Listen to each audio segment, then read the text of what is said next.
what's up, y'all? It's Cannon. So, Errol Spence Jr.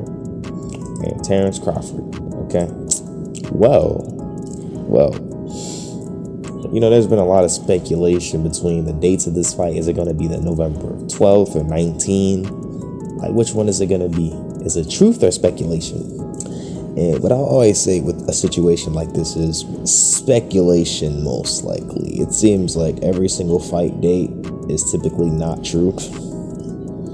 It seems like everybody's in negotiations for months and they're getting really close. And they're getting really, really close and even closer and a lot closer and even closer.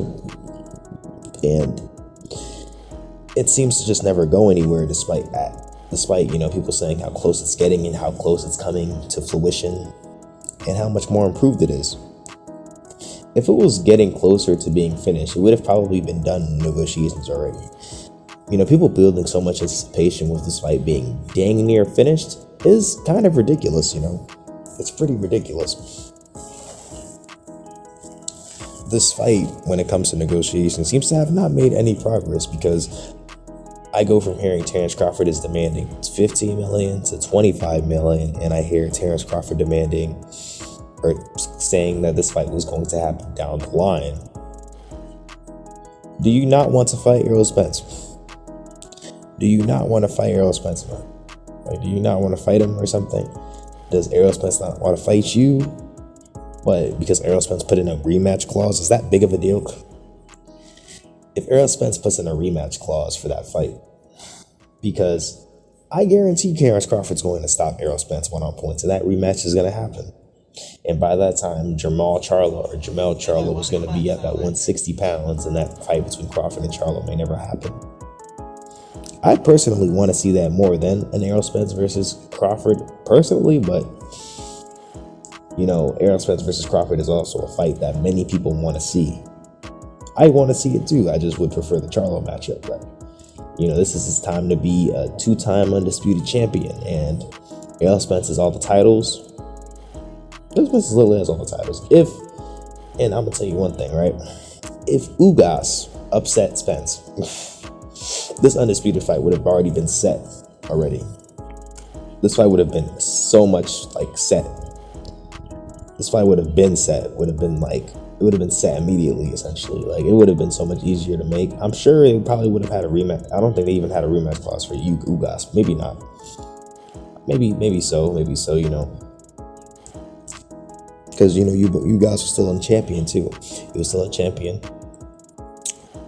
It's just for me, from my perspective, this fight would have been so much easier to make if Ugas was a champion, It would have been a lot smaller of a fight because Ugas is not a draw by any means. He isn't a draw at all. He's not even a draw in Cuba. I doubt that he's a draw in Cuba. I'm not from there, but I doubt it. And plus, he's no longer a world champion, which is okay. But I'm not sure where Ugas's career is going to go from this point on now. He's not fighting Crawford. Crawford would break his face. He could fight Keith Thurman. Keith Thurman makes sense, but Keith Thurman is talking about moving to middleweight to fighting Lara.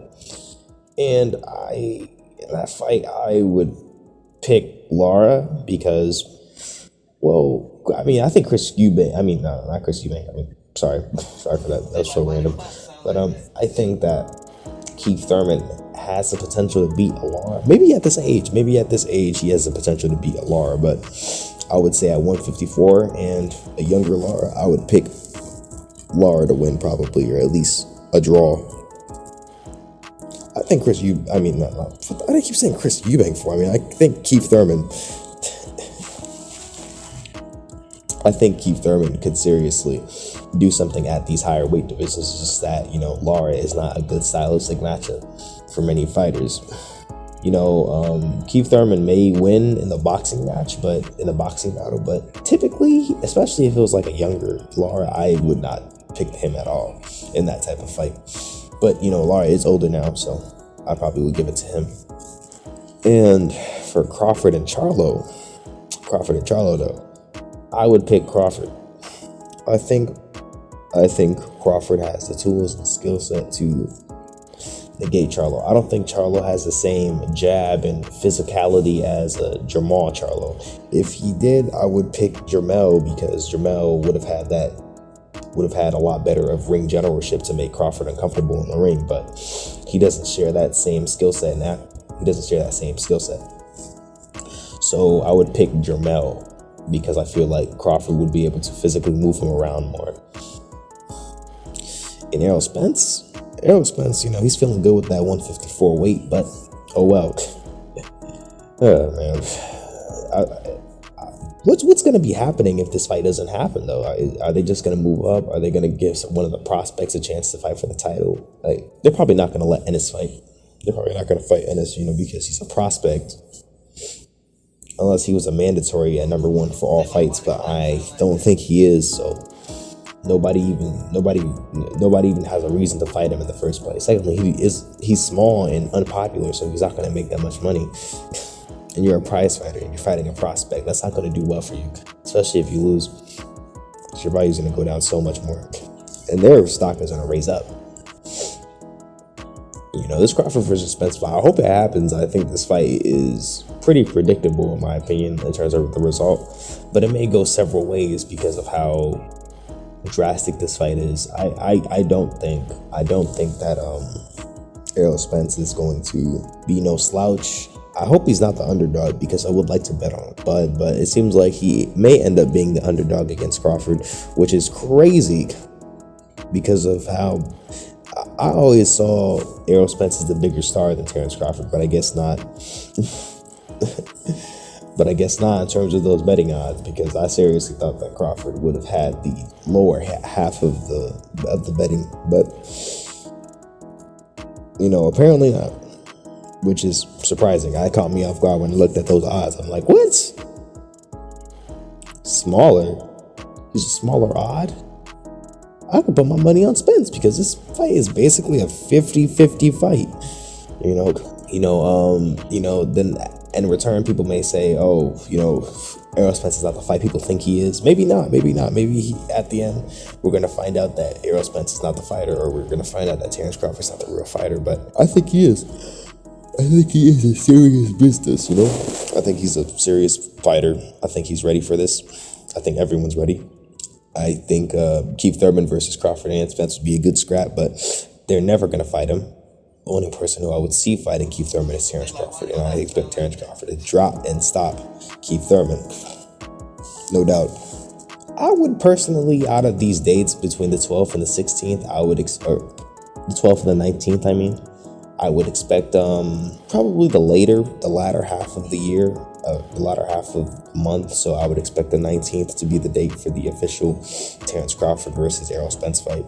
Just sometime eventually this year, because I would love to see it. I just want to see the fight, man. The fight's going to be awesome. The fight's going to be crazy. I hope they're both staying, training and staying active, so I can see that matchup. I'd buy that on pay-per-view. I hope the undercard hard too. If it goes hard, then bam, you should have Frank Martin versus Chris Colbert on the undercard of Spence versus Crawford. That's right. Nah, you know what I'm saying? That's gonna be dope. And if that fight between Chris Colbert and Frank Martin happens, I expect in one interesting little situation. I expect now, before Chris Colbert's loss, I probably would have picked Frank Martin still, and post this knockout, post this loss to Hector Luis Garcia, I would pick Frank Martin, even in worse fashion. I expect Frank Martin to beat his rock off, to be honest. Now, Chris Colbert is a good round winner. He is a good fighter and boxer he's a good fighter and boxer until he gets taken out of his comfort zone. If he's taken out of his comfort zone, he's not gonna do very well. And we saw that in the Hector Luis Garcia fight. Now, against King Tut, where he was comfortable, he did well. He probably did even better than Gary Antoine Russell again. Not Gary Antoine. He did better against that fighter than Gary Russell Jr. So I think that Frank Martin's going to make him very uncomfortable, and he's going to really make him pay for his offense,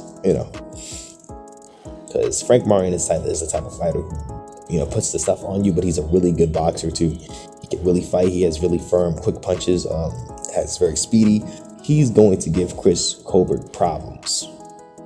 And I expect Chris Colbert to give a better fight than people think as well. I expect Chris Colbert to do pretty good because they seem to forget that, Chris Colbert was a pretty good round winner before he lost that fight. But I don't know what happened in that fight, man. I guess, he felt that power and was just like, nah. But let me know in the comment section how you guys feel. Thank you guys for watching. Peace out. Please like and subscribe, though. I really need it. I'm trying to get to 1,000 subs.